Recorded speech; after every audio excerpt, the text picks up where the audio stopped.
Hello, my name is Summer Janae and welcome back to my channel. Today I want to talk to you about the knee issues, if you will, I have going on. But before I get into my knee issues, I would like to ask you to subscribe to my channel. I am in the process of growing my channel, and if you like the content I am providing, please make sure you hit that subscribe button. Okay, so without further ado, let's go ahead and get started. So, as you can see, I have on a dress today. I rarely wear a dress, especially when I'm recording, but you can see I have a knee brace on, and it's also actually doubling as a part of my mic system today, so it's strapped on to my strap. But I want to give you guys a brief update. A lot has been going on since the last time I ever did like a health video, if you will. So back in July, my knees started hurting really bad when I was going up and down stairs. Sometimes it would feel like they were like it was gonna give out as I was coming down the stairs and like I was gonna fall. And so when I went to my rheumatologist, I said, hey, my knees are hurting really bad. Can you please do an x-ray to see if you see anything? And they agreed to do an x-ray, and the x-ray was fine.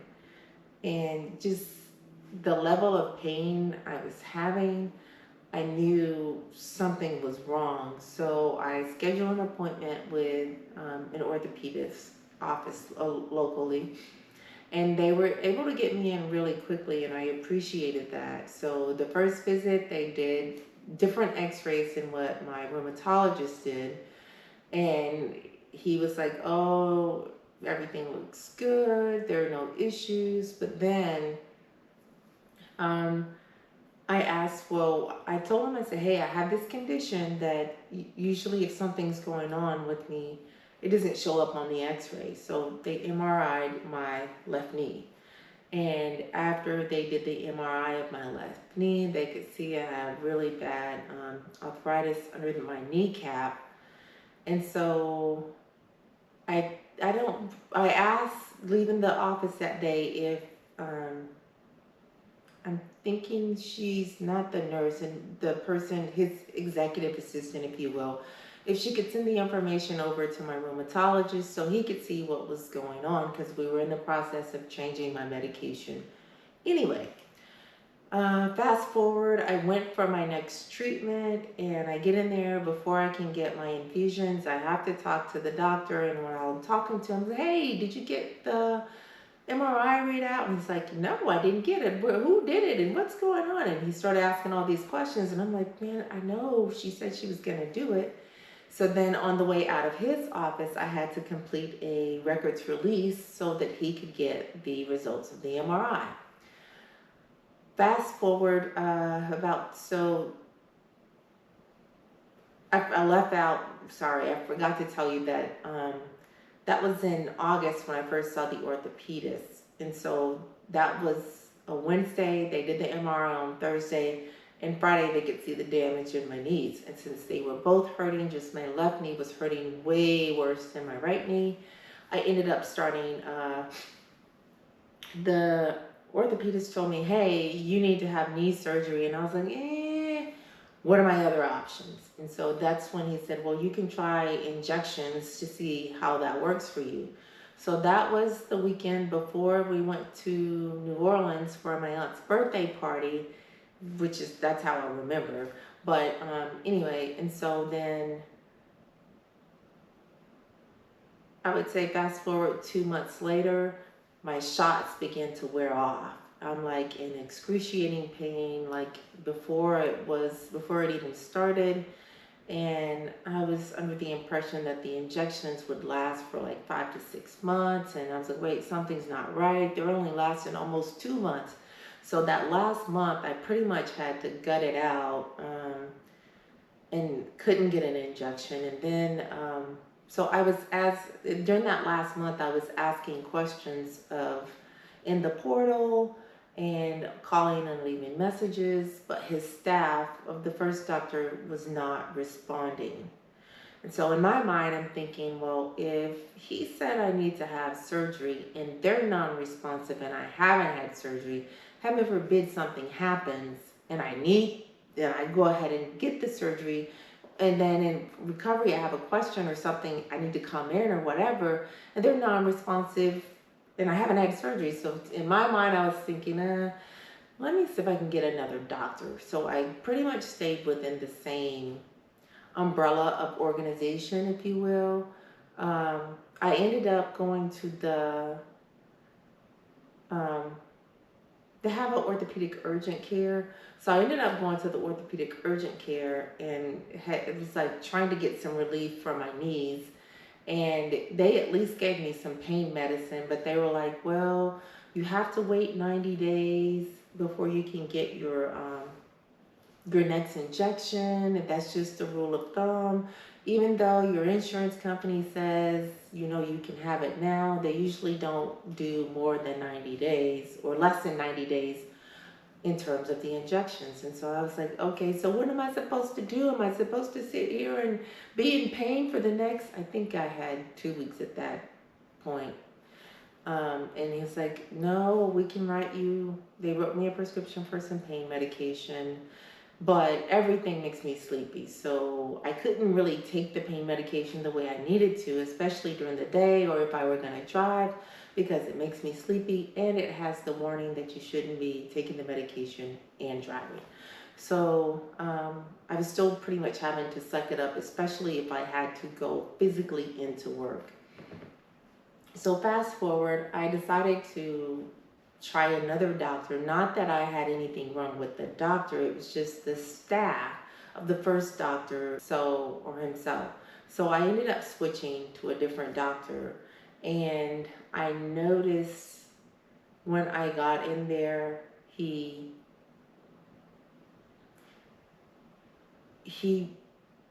listened, but he didn't hear me, if that makes sense. So I asked him, well, what did he think was going on, or what did he think I needed? And he told me instead of the kneecap replacement that I needed a full knee replacement. And based on my age, he didn't feel comfortable giving it to me. He wanted me to do some physical therapy. He wanted me to try the gel injections. Well, the other doctor was looking at doing the gel injections as well, but they were having a problem getting it approved through my insurance. And so by the time I made it to which was ironic because I'd already called my insurance company after they told me, hey, well, we have to get these approved. Leaving the first doctor's office when I first heard about them, I called and was like, hey, this is what's going on. This is what they're telling me. Am I going to be able to get these injections? How long does it take? And then my insurance company was like, well, we don't require an authorization. And I was like, oh, okay, well, then I should be able to get them really soon. So I thought, well, even though the insurance company didn't require an authorization, the company I was going to for my treatment required an authorization or pre-certification, if you will. And so they submitted my x-rays over and they were rejected. So in the middle of me transitioning to the new doctor, I was coming out of the appointment with him, not feeling quite comfortable, and it was stopping by the desk where his nurse or EA was, and she was saying, hey, we can get this submitted for you. And I was like, well, why can't you just use what they used the last time? Or over at the other office, it's the same company. Why can't you just use what they used? And so then she called over and she asked, and she found out, well, they rejected it. And I was like, well, why did they reject it? And she goes, well, I don't know. I don't do that. So I can call over to my pre-cert person to find out. And so she calls me back later and she goes, well, they rejected it because your x-rays were normal. And I was like, why didn't y'all use the MRI? So that was why we did the MRI, to see what was going on, because the x-rays were normal. She's like, well, I can see if they can try to do that. And I was like, well, you only did one MRI. Are you going to do the other leg, or what are we doing? And so I even went so far as to call my insurance company again when I got off the call. And was like, hey, they're saying, it was rejected. And she was like, yeah, it doesn't show that there's a medical necessity. And I said, is that because they use the x-rays and it looks fine or normal, or what's going on? And I said, because if they had sent the MRI, you would see the damage that's going on with my knee. And she was like, well, because they did not use the MRI and they used the x-rays and the x-rays look normal, there doesn't appear to be a medical necessity for what they're requesting. I said, okay, got it. So I call back to the office. It's like, hey, just talk to the insurance company. She didn't flat out say use the MRI, but she's saying it was rejected because my x-rays are normal. So can you try it with sending the MRI in? And then she's like, okay, well, we can try, but I don't normally do that. I don't know if it's going to work. And I said, well, then my second question is, if you only have one MRI and I was getting injections in both of my knees, can y'all order a second MRI on my right leg so that when it's time to get the injection, if that's the way we move forward, then at least I'll be set up for both of them and not just one of them. And so the approval came through with the MRIs for me to get the injections. But in the meantime, I wasn't comfortable with the fact that the first doctor had told me I just needed to have a kneecap replacement. And the second doctor told me that I needed to have a total knee replacement, but he wasn't comfortable doing it based on my age. So I decided to get a second opinion, if you will, from an outside third-party organization that's not affiliated with them. And I scheduled an appointment and I told them what I needed. And they were like, okay, well, you can come in. Have you had any x-rays? I said, yes, I've had x-rays. Have you had anything else? I was like, yes, I had an MRI on my left leg, and they'll be doing one on my right leg here soon. And they were like, okay, well, bring everything with you and then just come after you have your MRI. And I was upfront with them and told them, I'm looking for a second opinion. So I get there for that appointment. It was last week, and I just was slightly overwhelmed by all of the information. Don't get me wrong, I am so grateful for all of the options he laid out on the table. But he's like, so I can see you have images from other places. Well, what did they tell you? And I said, I'll tell you what they told me, but I want to hear what you have to say about what I have going on first, and then I'll tell you what they told me.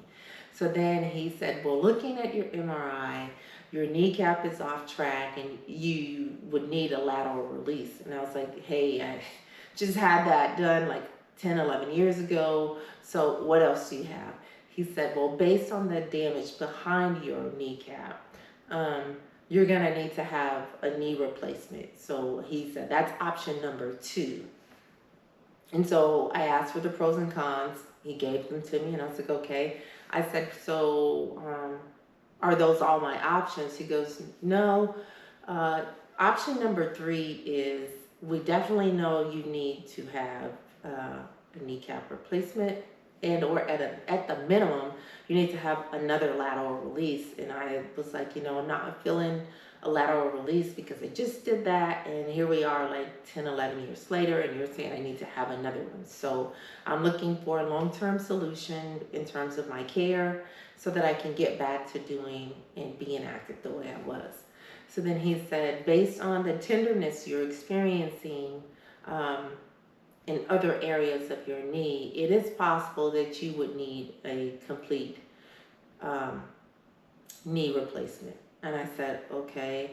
And what does that look like? What does it consist of? What's the recovery time? And he was like, the difference between a kneecap replacement and a total knee replacement in terms of recovery time is about 2 to 3 weeks difference. You need to add an additional 2 to 3 weeks on that. He said also, if you do a kneecap replacement vice a full knee replacement, then the kneecap will be replaced, and you'll still have like not so mechanical feeling knee, he said. So if you end up doing the full knee replacement, then it's not gonna feel like your normal knee on the other leg. And I was like, okay. And so then when I asked in terms of time frame, if you will, how long will each procedure last, and is it possible I would need to have a total knee replacement in the future if I went for one of the other surgeries? And the answer was yes. So I was told my expected timeline for a lateral release is like it was last time, 10 to 11 years, because that's what it was this time. And then the timeline for a kneecap replacement, I love the fact that he was very honest with me. He said, we could do a kneecap replacement for you, and a year or two down the road, you'll need a total knee replacement, because the kneecap replacement isn't the only thing you had going on according to the MRI. He said, so I can't give you definitives on how long that kneecap replacement will last, or if you, and say definitively you won't need any follow-on surgeries, because I just can't predict that. He said, what I can tell you is if you decided to go with the total knee replacement, you wouldn't have to worry about surgery again in terms of what you're feeling and what's going on right now for another 20 to 30 years. He said that's the lifespan on total kneecap replacements, but you will likely need to have another one in your lifetime, just because based on your age right now, it's projected that you will need one later in life if that one doesn't hold up. So right now, I told him I just wanted to think about it. I wanted to do some more research, and on my way home, I read up on the injections. I read up on this plasma infusion, like where they draw your blood out and like repurpose it or do something to it. I know I'm not saying that right, so I'm not a medical doctor, so don't get me. But I thought that was interesting, but it's not approved by insurance. But I thought that would have been like a really good injection to try if I were going to do an injection again. But from what I read, it was like in a knee journal on the way home on Friday. Today is Monday. I decided by the time I got home that I'm gonna go ahead and opt for the surgery to repair my knee, because like when I tell you the pain that I'm experiencing in this knee, sometimes it's both knees, but this knee right here, I would say it's on about a 7 or 8, like quite often, whereas this one is like maybe a 5. Like the pain on this knee is so intense that all I can think about is the month that my injections were off, and I had to wait 4 weeks, and I would say 2 to 2.5 weeks of those 4 weeks, I didn't have like a pain medication that I could take, and so I was just icing and heating, and it was no joke. Like I wouldn't wish that on my worst enemy.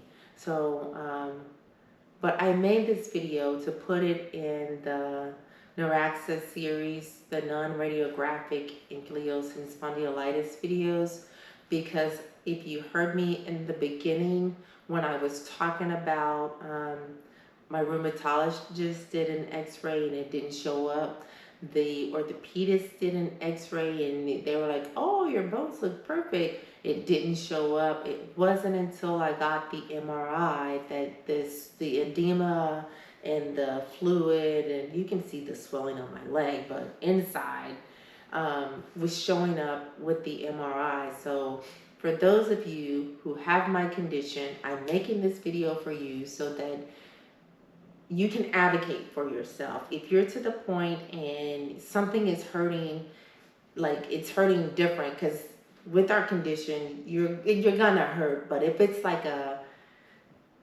hurt, like this one, it's like a sharp hurting. And it hurts like sitting and bending and walking downstairs. And so if you get to the point where something is hurting you and it doesn't feel like a normal hurt, like, oh, the weather is cold outside hurt, but a different type of hurt, make sure you advocate for yourself. If you don't have doctors that you trust, that are listening to you and hearing you, because there's a difference between listening and hearing. But if you don't have a doctor that's both listening and hearing, listening to you and hearing you, find yourself another doctor. Like, I love the fact that the second opinion doctor gave me like a litany of options, told me the pros and cons with each, and just was flat out honest with me. He didn't try to pressure me into anything. When I said I want to do some more research, he was like, okay, we'll just leave it open. You go and do all the research you want, and when you make a decision, you call us back up and let us know what you want to do. Ironically enough, I'd done enough research on the way home from the doctor's office that I knew by the time I got home that how I wanted to proceed, because for me, masking with the injections isn't a viable option, especially when they don't know how long the injections are going to last and they wear off early, especially if it's before the 90 days and there's nothing that you can do until 90 days out. And that even goes with like surgery. Like, I wouldn't be able to be scheduled for surgery until 90 days out from the date I got my last injection. So we're looking at like maybe February before I can even get scheduled. And so instead of just kicking the can down the road, let's go ahead and fix these knees, if you will, and just keep it moving. So that is what I wanted to talk to you all about today. I wanted to talk to you about my knees and all the problems I've been having, and this pre-surgical brace I have on that's designed to help keep my kneecap in place and to provide some better support for me while I'm walking. So again, I hope you enjoyed this video. Thank you so much for watching.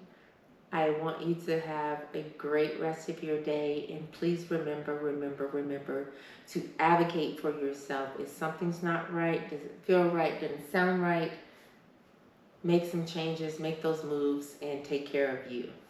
Go be great.